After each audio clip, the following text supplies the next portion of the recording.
I was thinking about this on the drive-in today, about the concept of the rock god. When we think of that archetype, the quintessential rock star, we usually have a very specific, almost cartoonish image in our heads. It's the guy in the leather pants, chest out, just demanding the spotlight. Oh, absolutely. Yeah. Yeah. You picture the swaggering frontman, Yeah.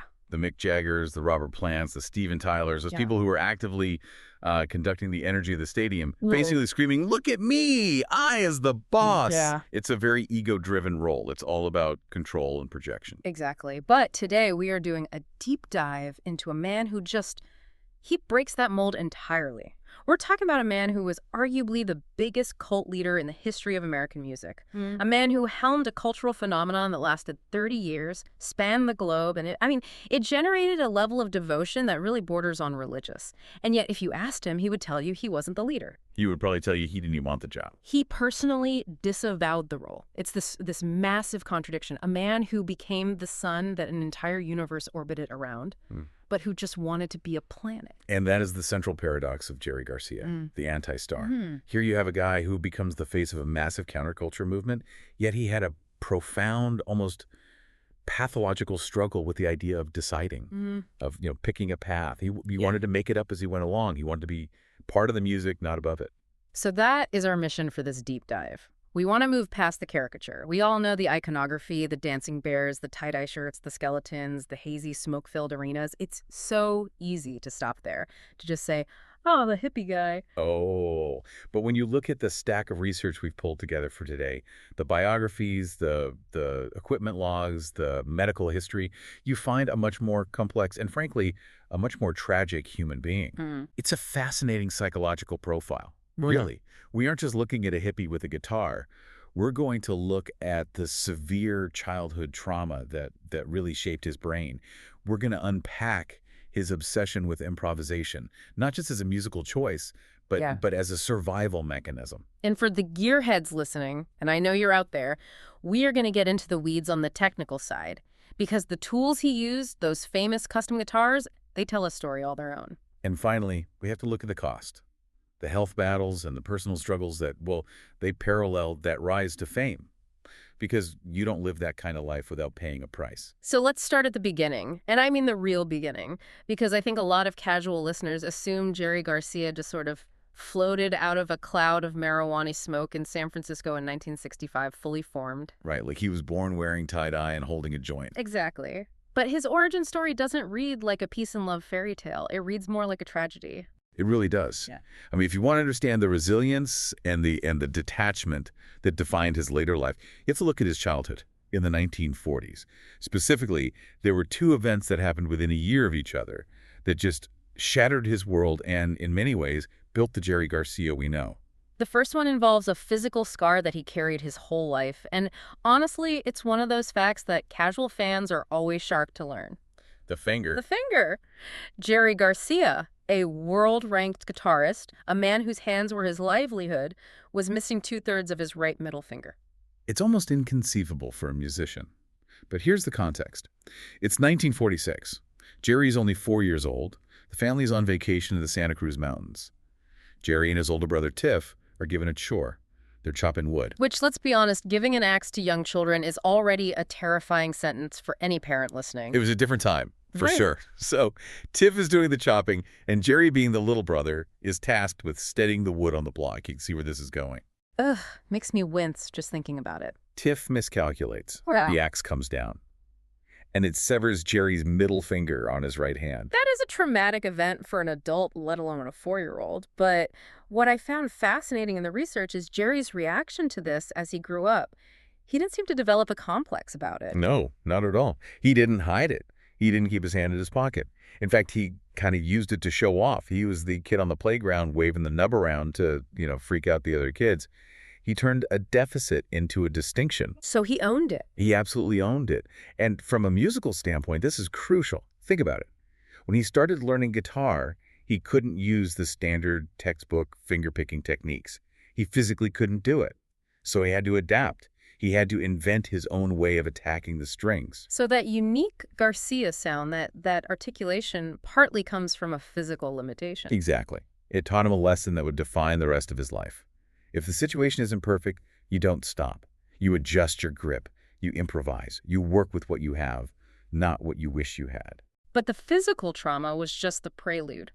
Because less than a year after the finger accident, something infinitely worse happened. Yes, the death of his father, Jose Ramon Garcia. This completely shattered the family dynamic, didn't it? Instantly. Jose was a musician himself, actually, a jazz clarinetist and a bartender. He was on a fishing trip near Arcata in Northern California. He was fly fishing in the Trinity River. Now, fly fishing sounds peaceful, but the Trinity is a serious river. He slipped on the rocks, the current was strong, his waders filled with water, and he drowned before the other fishermen could reach him. There's a bit of a myth about this moment, right? I've heard stories that Jerry was actually there on the bank and watched it happen. It's a very contested point among biographers. Later in life, Jerry claimed he saw it. He had a memory of it. But researchers like Dennis McNally and Blair Jackson have, they dug into the archives. The local newspaper reports from the time don't mention a child being present. McNally argues that Jerry likely constructed that memory later, piecing it together from hearing the adults retell the story over and over again. Which is a trauma response in itself, imagining yourself into the scene of the tragedy. 100%. Whether he saw it with his eyes or just with his mind, the impact was seismic. His mother, Ruth, was suddenly a widow. She had to take over the family bar to survive financially. She was working constantly. So Jerry goes from a nuclear family to what? He becomes a latchkey kid before the term existed. He was sent to live with his grandparents for 5 years. But, and here is the silver lining, this is where the music enters the picture. The grandmother. His grandmother was a huge fan of the Grand Ole Opry. She listened to it religiously. So here's this kid living in San Francisco, but his ears are being tuned to the banjo, to country music, to that high, lonesome sound of bluegrass. It's interesting because when you think of the San Francisco sound, you think psychedelic rock. But Jerry's foundation was pure Americana. That's why he's playing. Always had that melodic storytelling quality. He wasn't trying to be Jimi Hendrix. He was trying to be a bluegrass picker, just on an electric guitar. He was trying to replicate the role of a banjo. So we fast forward a bit. He's a teenager. He's back living with his mother, but he's clearly troubled. He's an outsider. He's rebellious. He's skipping school, getting into fights. And then in 1957, he discovers marijuana. A pivotal moment in the history of rock and roll. He described it as a revelation. He said it was like skipping down the streets doing funny things. It brought him joy. It slowed the world down for him. But he was still aimless. So in 1960, he steals his mother's car. Not exactly a mastermind criminal move. No, not at all. And the judge gave him a classic ultimatum. Go to prison or join the army. Jerry Garcia in the army, I honestly cannot conjure a more incongruous image. The man who hates rules in the ultimate rule-based organization. And it went exactly as well as you'd expect. He was a disaster. He went AWOL constantly. He missed roll call. He didn't like authority. He got a general discharge within a year. But then comes the moment. The moment that changes everything, the slingshot. I love this metaphor. Tell us about the crash. It's 1961. Garcia is out of the army, drifting around Palo Alto. He's playing a little guitar, but he's also really into visual arts, drawing, painting. He's not committed to anything.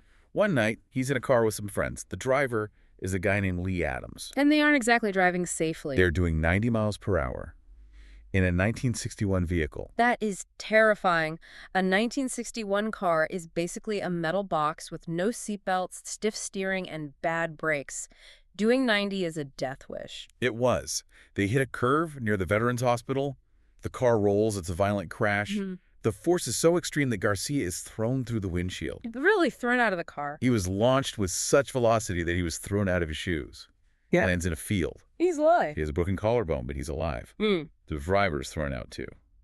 But their friend, Paul Spiegel, who was still in the car, he didn't make it. He was killed instantly. That is a classic survivor moment. The guilt, the shock. It's the pivot point of his entire existence. Garcia referred to this explicitly as the slingshot. He said, before then, I was always living at less than capacity. I was idling. That was the slingshot for the rest of my life. So the trauma acted as a propulsion system. He realized time was finite. He realized he could die at any moment. He stopped idling. He dropped the painting. He dropped the drifting. He picked up the guitar and he became obsessed. He realized he had to get serious. That legendary work ethic we see later, the guy playing 2,000 shows, it starts in that field, looking at the wreck of that car. It's amazing how trauma can clarify things. So he has the drive now. He starts meeting the cast of characters, Bob Weir, Phil Lesh, Bill Kreutzmann, and they form a band. Originally called the Warlocks. Which is a cool name, but it was taken. Right. They find out another band has a name, so they need a new one. And this leads to the naming of the Grateful Dead, which I think is the perfect encapsulation of Garcia's life philosophy. Set the scene for us. They're at Phil Lesh's house. Jerry is sitting there, probably stoned, and he picks up a dictionary. Fund in Wagnalls. He doesn't look for a word. He just opens it, randomly. The finger of fate again. Literally. His finger lands on the phrase, Grateful Dead. And for those who don't know the folklore definition, what does it actually mean? The entry defined a Grateful Dead as a folklore concept. A dead person, or his angel, showing gratitude to someone who, as an act of charity, arranged their burial. It's spooky, it's esoteric, it's got this weird karma to it. And the rest of the band hated it. Really? Oh, they loathed it. Bob Weir didn't like it. Kreutzmann thought it was creepy. But Jerry felt the power of it. He said he didn't even like it per se, but he recognized it. It was powerful. And that's the key. He didn't choose it because it was marketable. He accepted it because the universe offered it to him. This brings us to the core philosophy of the Dead, and really the core philosophy of Jerry Garcia. The hatred of deciding. This is the thread that runs through his music and his life.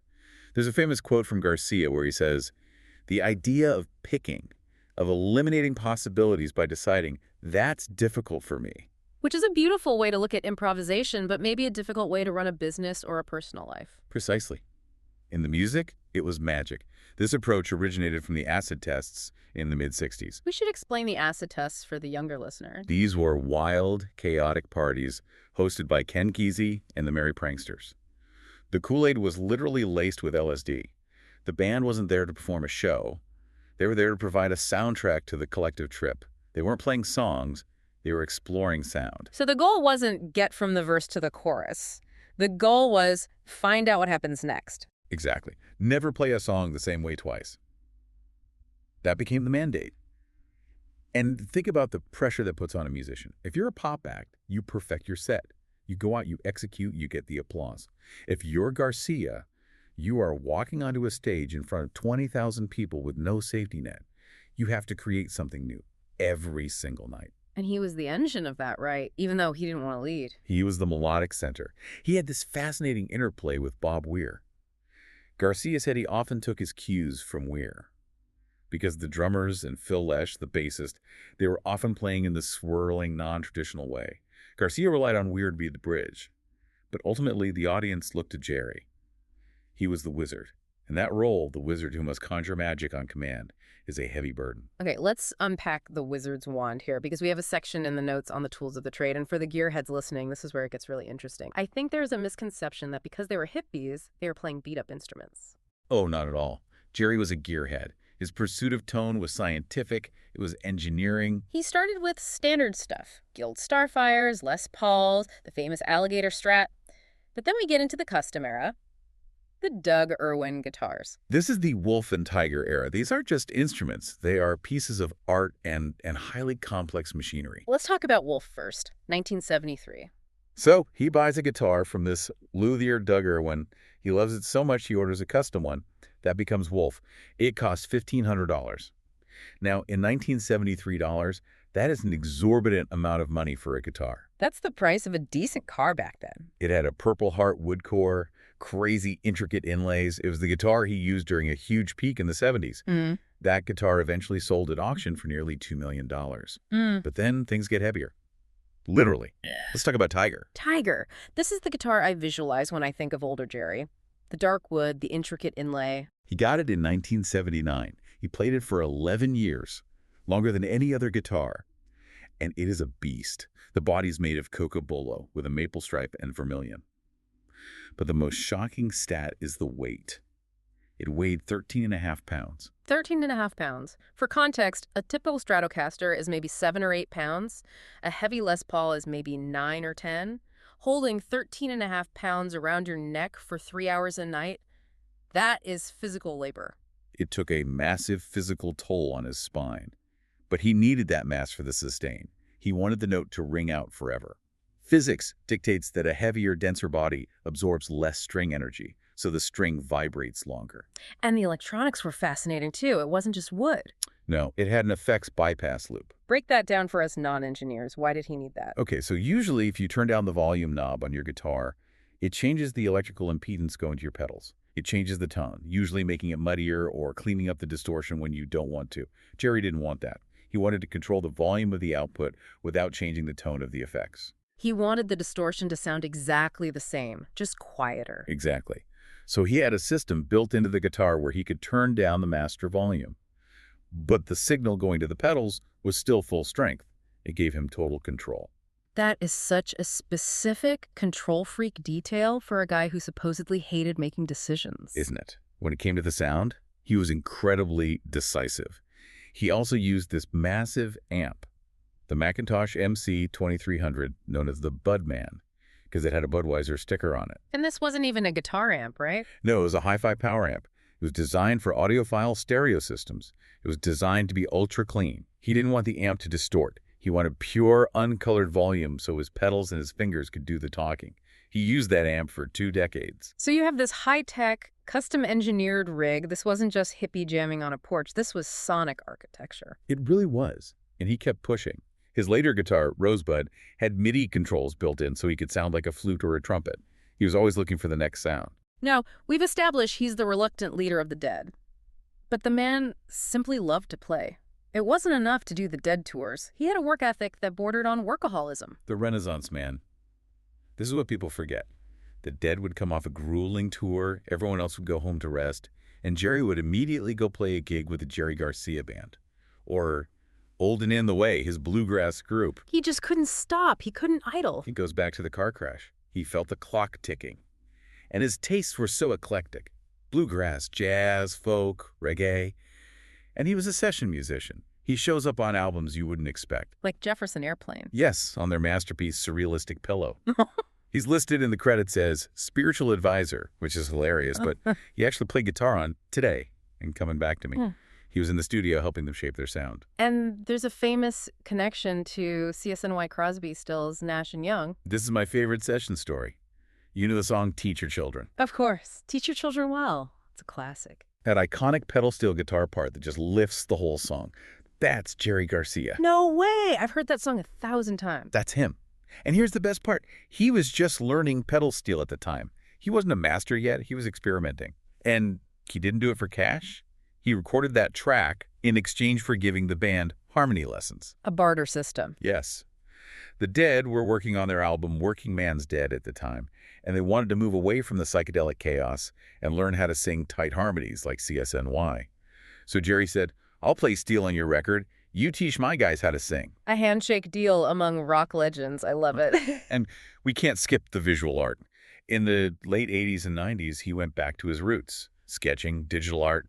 This became a massive business, the J. Garcia ties. Oh, the ties. I remember those vividly. In the 90s, I felt like every dad in America had a Garcia tie. It was a phenomenon. Stonehenge Ltd. produced them. It showed that his creativity wasn't limited to music. He just had to be making something. If he wasn't playing, he was drawing. But, and there's always a but in these stories, while the creativity was flowing, the body was failing, we have to talk about the struggle. This is the tragic parallel. As the fame grew, so did the isolation. You can't be a wizard to 20,000 people and then just go to the grocery store. And with the isolation came the addiction. It wasn't just partying anymore. No. It was a toxic mix. He was a heavy smoker, 3 packs of Camel unfiltered a day sometimes. He was obese, partly from bad diet and lack of exercise. He had untreated sleep apnea, so he wasn't sleeping. And he had a severe drug addiction. It progressed from cocaine to heroin, specifically Persian bass. Persian bass. That sounds specific. What is that? It's a form of heroin that isn't injected, it's smoked, it's an opiate. It creates this warm, numb cocoon. We see this pattern so often with superstars. The drug becomes the only place where they can get peace. By the 80s, he had a $700 a day habit. The band, the people who relied on him for their own livelihoods, were watching him crumble. They held an intervention in 1985. But the real wake-up call, or what should have been the wake-up call, was in 1986. A diabetic coma. July 1986, he collapses. He falls into a diabetic coma for 5 full days. He nearly died. And when he woke up, he had this surreal description of what it was like. Yeah, it's very Garcia. He said he felt like he was little hunks of protoplasm stuck together like stamps. No ego, no self, just biological matter. But the terrifying part for a musician, Yeah. when he woke up, he had forgotten how to play the guitar. He had to relearn? He had to relearn basic motor skills. He had to retrain his hands. But he did it. And there was this brief, beautiful resurgence. The album In the Dark comes out in 1987. Touch of Grey becomes their only top 10 hit. I will get by, I will survive. It became an anthem. Exactly. It felt like a victory lap. But the machine of the Grateful Dead was bigger than ever. They were filling stadiums now. The overhead was massive. They had to keep touring to pay the crew, the staff, the families. The pressure was immense. He was the goose that laid the golden egg, and they couldn't let him rest. And by the 90s, he relapsed. The band chemistry was, as Phil Lesh described it, cracking and crumbling. You have this massive infrastructure all resting on the shoulders of a guy who just wants to sit in a room and play banjo, but who is medicating himself to numbness to deal with the pressure. There was another intervention in Denver later on, right? Yes, and it was a disaster. Jerry promised to go to a methadone clinic, but you could sense the light was fading. And then August 9, 1995. He was at a rehab facility, Serenity Knolls. He died of a heart attack in his sleep. He was only 53 years old. 53? That stops me in my tracks every time. By modern standards, 53 is young. That's the age where many artists are entering a second prime. It highlights just how hard he lived those 53 years. He packed about 100 years of living into them. So the man passes, but the legacy somehow gets even bigger. It's everywhere. Culturally, he's an icon. We mentioned the ice cream Ben & Jerry's Cherry Garcia. It launched in 1987. It was the first ice cream flavor named after a musician. And fittingly, it's delicious. It is, but it goes deeper. Science. There is an asteroid named after him orbiting between Mars and Jupiter. And, perhaps more humbly, a species of roach. A roach? Cryptocercus garciae. Discovered in 1998. It's a wood-eating roach. I feel like Jerry might have appreciated the humor in that. I think so too. But the real legacy is the vault. The tapes. Because the Dead allowed fans, the tapers, to record their shows, and because the band recorded everything themselves, we have an unprecedented archive.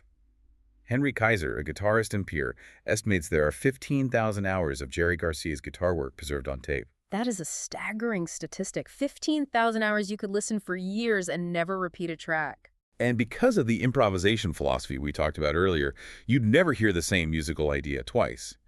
He is likely the most recorded guitarist in human history. His funeral was massive, of course. A memorial in Golden Gate Park drew 25,000 people. But the disposal of his ashes was very personal and tells the final part of the story.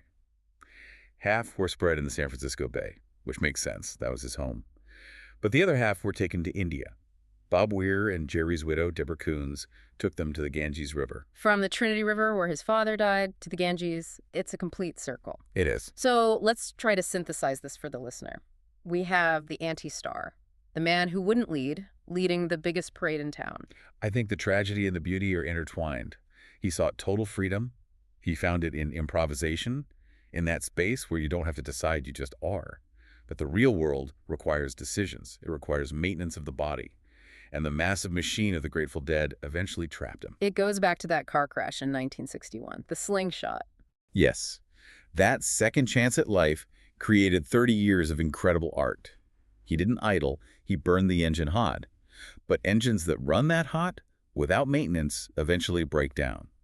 He gave everything to the music, quite literally at the expense of his own well-being. It leaves us with a lot to think about regarding the cost of genius. And the cost of freedom. Here is a final thought for you to chew on, listener. Jerry Garcia believed that deciding eliminated possibilities. He wanted to keep every door open, musically and philosophically. But in our own lives, do we do the opposite?